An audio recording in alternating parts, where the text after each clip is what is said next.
Hello साथियों, कैसे हैं आप लोग। Welcome to my channel R Origin. साथियों, आज हम लेकर के आए हैं आप लोग के लिए बहुत ही महत्वपूर्ण क्वेश्चन। जो ये प्रश्न होंगे आपका वो साइंस से संबंधित होंगे, और इसमें साइंस में भी आपका जीव विज्ञान और रसायन विज्ञान मतलब बायोलॉजी और केमिस्ट्री से संबंधित प्रश्न होंगे। जैसे ही लॉकडाउन ख़त्म होगा आप लोग के सारे एग्ज़ाम जो होंगे फटाफट आपके सारे एग्ज़ाम शुरू हो जाएंगे। जैसे आपका बिहार के बहुत ढेर सारे, जैसे बिहार एसआई का एग्ज़ाम होने वाला है, उसके बाद बिहार सीडीपीओ का एग्ज़ाम होने वाला है, उसके बाद में आपका यूपी एसआई का एग्ज़ाम होने वाला है, ठीक है। उसके बाद में यूपी पीसीएस का एग्ज़ाम होने वाला है, और उसके बाद यूपी ट्रिपल एससी का एग्ज़ाम होने वाला है। जितने भी एग्ज़ाम हैं वो सारे एग्ज़ाम लॉकडाउन ख़त्म होते ही जैसे ही समाप्त होगा वो एग्ज़ाम होंगे। तो आप लोग अपने तैयारी को एक नया आयाम दें और इन प्रश्नों को ध्यान में रखें, क्योंकि साइंस के प्रश्न भी काफ़ी पूछे जाते हैं, ठीक है। होंगे तो शुरू करने से पहले देखते हैं आज का मोटिवेशनल कोट क्या है। रख हौसला वो मंजर भी आएगा, प्यासे के पास चलकर समंदर भी आएगा। रख हौसला वो मंजर भी आएगा, प्यासे के पास चलकर समंदर भी आएगा। यूं थक कर ना बैठ ए मंजिल के मुसाफिर, यूं थक कर ना बैठ ए मंजिल के मुसाफिर, तुझे मंजिल भी मिलेगी और मिलने का मज़ा भी आएगा, ठीक है।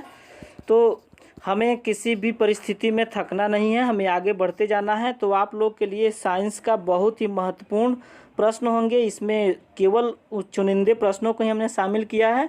तो चलिए बिना देरी किए शुरू करते हैं। लेकिन उससे पहले आप लोग यदि हमारे चैनल को सब्सक्राइब नहीं किए हों तो कृपया कर लें और अधिक से अधिक शेयर कर दें। पहला क्वेश्चन है वो आपका, जीव विज्ञान शब्द का प्रयोग, जीव विज्ञान शब्द का प्रयोग सबसे पहले किसने किया था। ऑप्शन ए अरस्तु, बी पुरकिंजे, सी वान मॉल और डी है लैमार्क तथा ट्रेवेरेनिस ने, ठीक है। तो इसका करेक्ट आंसर हो जाएगा आपका जीव विज्ञान का सबसे पहला प्रयोग आपका लैमार्क तथा ट्रेवेरेनिस ने किया था, ठीक है। आते हैं नेक्स्ट क्वेश्चन, क्वेश्चन नंबर 2 की ओर। और ये 2 काफ़ी इंपॉर्टेंट है। ये कह रहा है आपका जीव विज्ञान के जनक, फादर ऑफ बायोलॉजी के नाम से जाने जाते हैं। तो किनको कहा जाता है फादर ऑफ बायोलॉजी। तो इसका करेक्ट आंसर हो जाएगा आपका ऑप्शन नंबर ए, ठीक है, अरस्तु को। उसके बाद आते हैं अगले क्वेश्चन की ओर। क्वेश्चन नंबर 3 क्या कह रहा है, जंतु विज्ञान के जनक, यहाँ पे होना चाहिए जंतु विज्ञान के जनक किनको कहा जाता है, ठीक है, फादर ऑफ जूलॉजी, ठीक है। ये क्या होगा आपका फादर ऑफ जूलॉजी। तो ये हो जाएगा आपका जंतु विज्ञान के जनक आपका सी, अरस्तु को कहा जाता है। उसके बाद आते हैं अगले क्वेश्चन की ओर। क्वेश्चन नंबर 4 क्या कह रहा है, 4 है आपका वनस्पति शास्त्र का जनक कौन है, ठीक है। तो 4 का करेक्ट आंसर हो जाएगा आपका ऑप्शन ए कह रहा है थियोफ्रास्टस, लाइनस, ट्रेवेरेनस और प्लाइनी द एल्डर। तो वनस्पति शास्त्र का जनक कहा जाता है आपका ऑप्शन नंबर ए करेक्ट हो जाएगा, थियोफ्रास्टस, ठीक है। आते हैं अगले क्वेश्चन की ओर। क्वेश्चन नंबर 5 क्या कह रहा है, चिकित्सा शास्त्र का जनक किसे कहा जाता है। तो ये 5 जनक से संबंधित क्वेश्चन था। तो 5वें का करेक्ट आंसर हो जाएगा आपका ऑप्शन नंबर से, ठीक है, हिपोक्रेटस को चिकित्सा शास्त्र का जनक कहा जाता है, ठीक है। तो ये अब तक बायोलॉजी के जनक से संबंधित क्वेश्चन है, कभी पूछ दिए जाते हैं एग्जाम में। उसके बाद अगला जो क्वेश्चन होगा आपका वो जनरल साइंस यानी केमिस्ट्री से, रसायन विज्ञान से। ये आपके मल्टीपल चॉइस क्वेश्चन होंगे जो काफ़ी इंपॉर्टेंट होंगे। क्वेश्चन नंबर 6 क्या कह रहा है, जीवाणुओं को नष्ट करने के लिए निम्नलिखित में से किस गैस का प्रयोग किया जाता है, ठीक है। तो जानते हैं कि जो पानी में जीवाणु होते हैं तो उसमें क्या चीज़ छोड़ दिया जाता है। तो इसका करेक्ट आंसर क्या होगा आप बता सकते हैं कमेंट करके। इसका करेक्ट आंसर हो जाएगा आपका ऑप्शन नंबर ए, क्लोरीन, ठीक है। 6 का करेक्ट आंसर ए हो जाएगा। उसके बाद आते हैं अगले क्वेश्चन की ओर। क्वेश्चन नंबर 7 क्या कह रहा है, क्वेश्चन नंबर 7 है कहाँ काम करने वाले व्यक्तियों को ब्लैक लंग रोग हो जाता है। कहाँ पे काम करने वाले व्यक्तियों को ब्लैक लंग रोग हो जाता है। ऑप्शन ए है विद्युत लेपन उद्योग, बी है कार्बनिक विलायक उद्योग, सी है पेंट विनिर्माण उद्योग, डी है कोयला खान उद्योग।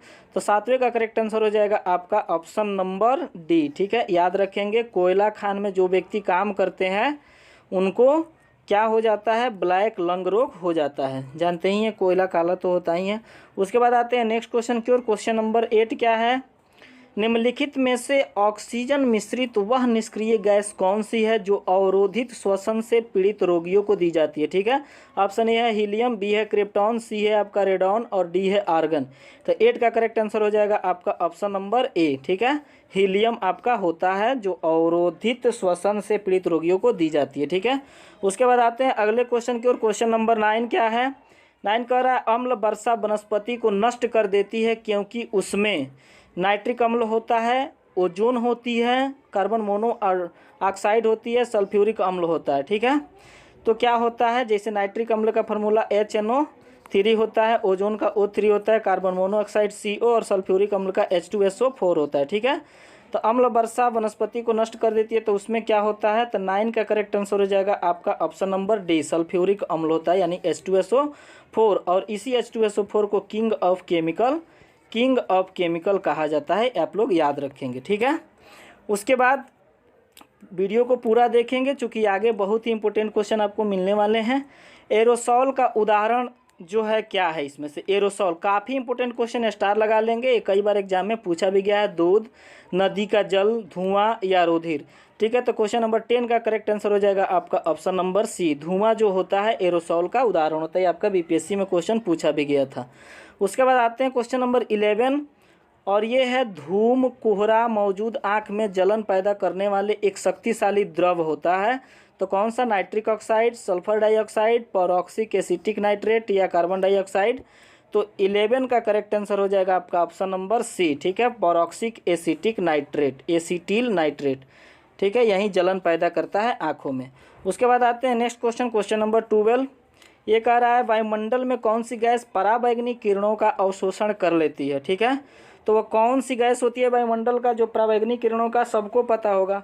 ठीक है, बहुत ही इजी क्वेश्चन है, ओजोन। ठीक है, 12 का करेक्ट आंसर हो जाएगा आपका क्वेश्चन 12 का करेक्ट आंसर हो जाएगा आपका option number A, ozone. Ozone का फॉर्मूला क्या होता है? O3। मीथेन का क्या होता है? CH4। ठीक है, नाइट्रोजन और आपका हीलियम। ठीक है, तो ये ए इसका करेक्ट आंसर हो जाएगा। आते हैं क्वेश्चन नंबर 13 की ओर। 13 क्या है? कृत्रिम वर्षा या मेघ बीजन के लिए प्रायः प्रयोग किए जाने वाले रासायनिक द्रव्य है। कौन सा रासायनिक द्रव्य होता है? ऑप्शन ए है सिल्वर आयोडाइड, बी है सोडियम क्लोराइड, सी है सूखी बर्फ, डी है उपयुक्त सभी। 13 का करेक्ट आंसर हो जाएगा उपयुक्त में से सभी। सभी जो होता है वो कृत्रिम वर्षा प्रयोग मतलब कराने के लिए प्रयोग किया जाता है। सिल्वर आयोडाइड, सोडियम क्लोराइड और सूखी बर्फ, ये सब किया जाता है। ठीक है, तो ये इंपॉर्टेंट क्वेश्चन है, इसको ध्यान में रखेंगे। आते हैं अगले क्वेश्चन, क्वेश्चन नंबर 14 क्या कह रहा है? यह है हरे फलों को कृत्रिम रूप से पकाने के लिए प्रयुक्त गैस कौन सी होती है? Option A ethylene, B acetylene, C है इथेन और डी है मीथेन। तो 14 का करेक्ट आंसर हो जाएगा आपका ऑप्शन नंबर ए, एथिलीन से हरे फलों को पकाया जाता है। ठीक है, आप लोग याद रखेंगे इसको और हमारे चैनल को भी याद रखेंगे आर ओरिजिन, और इसको जरूर सब्सक्राइब और शेयर कर देंगे। आते हैं नेक्स्ट क्वेश्चन, क्वेश्चन नंबर 15 और ये लास्ट ऑब्जेक्टिव क्वेश्चन होगा आपका। इसके बाद हम आपको सुपर डोज देने वाले हैं।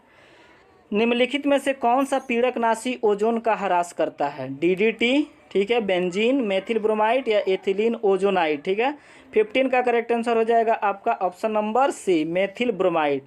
ठीक है, ये जो होता है पीड़कनाशी ओजोन का ह्रास करता है, ये काफ़ी खतरनाक होता है। उसके बाद आते हैं अगले क्वेश्चन और देखिए अगला क्या है। तो ये आपका मोस्ट इम्पोर्टेंट, क्या बात है, मोस्ट इम्पोर्टेंट, बहुत ही प्यारा क्वेश्चन, और इससे ज़रूर क्वेश्चन आपका SSC में या फिर आपका रेलवे ग्रुप डी के एग्ज़ाम होने वाला है। उसके बाद अभी NTPC के एग्ज़ाम भी बाकी है, UPSI, सारे एग्ज़ाम में लगभग ये क्वेश्चन कुछ पूछ दिए जाते हैं। उसके बाद ये जो है प्रमुख उत्पादन क्रांतियाँ से संबंधित होगा, जैसे हरित क्रांति का संबंध खाद्यान्न उत्पादन से, और हरित क्रांति का जनक किसे कहा जाता है वो सबको पता होगा कि MS स्वामीनाथन को कहा जाता है। उसके बाद श्वेत क्रांति, श्वेत क्रांति का जनक किनको कहा जाता है आप लोग कमेंट करके बताएंगे। दुग्ध उत्पादन से संबंधित है। पीली क्रांति, और ये तिलहन या सरसों उत्पादन से संबंधित है। अगला क्वेश्चन है आपका नीली क्रांति, और ये नीली क्रांति का संबंध मत्स्य उत्पादन से है। गुलाबी क्रांति, गुलाबी क्रांति को झींगा उत्पादन से स्टार लगा लेंगे, काफ़ी इंपॉर्टेंट है। काली क्रांति या कृष्ण क्रांति भी कहते हैं, ये पेट्रोलियम के उत्पादन से है। पेट्रोलियम में जैसे पेट्रोल, डीजल, किरोसिन, ये सब पेट्रोलियम पदार्थ होते हैं। ठीक है, उसके बाद आते हैं नेक्स्ट क्वेश्चन है आपका, ये लाल क्रांति का संबंध टमाटर या मांस उत्पादन, दोनों के उत्पादन से लाल क्रांति का संबंध होता है। रजत क्रांति का संबंध फार्मी अंडा से। उसके बाद भूरी क्रांति का संबंध खाद्य प्रसंस्करण से संबंधित है। उसके बाद आगे देखिए क्या है, बादामी क्रांति, और बादामी क्रांति का जो संबंध है वो मसाला उत्पादन से। तो ये 10 क्रांतियाँ हैं, काफ़ी महत्वपूर्ण है, VVI क्वेश्चन है आपके आने वाले एग्जाम के लिए, आप लोग इस पर स्टार जरूर लगा लेंगे। उसके बाद आते हैं नेक्स्ट, कारण जो है ये क्रांति, जो अस्लेटी क्रांति का संबंध किससे है, सीमेंट उत्पादन से। गोल क्रांति का संबंध आलू उत्पादन से। इंद्रधनुष क्रांति का संबंध जो है ये देखिए याद रखेंगे, अस्लेटी, गोल और इंद्रधनुष, ये सभी कृषि उत्पादन से संबंधित है।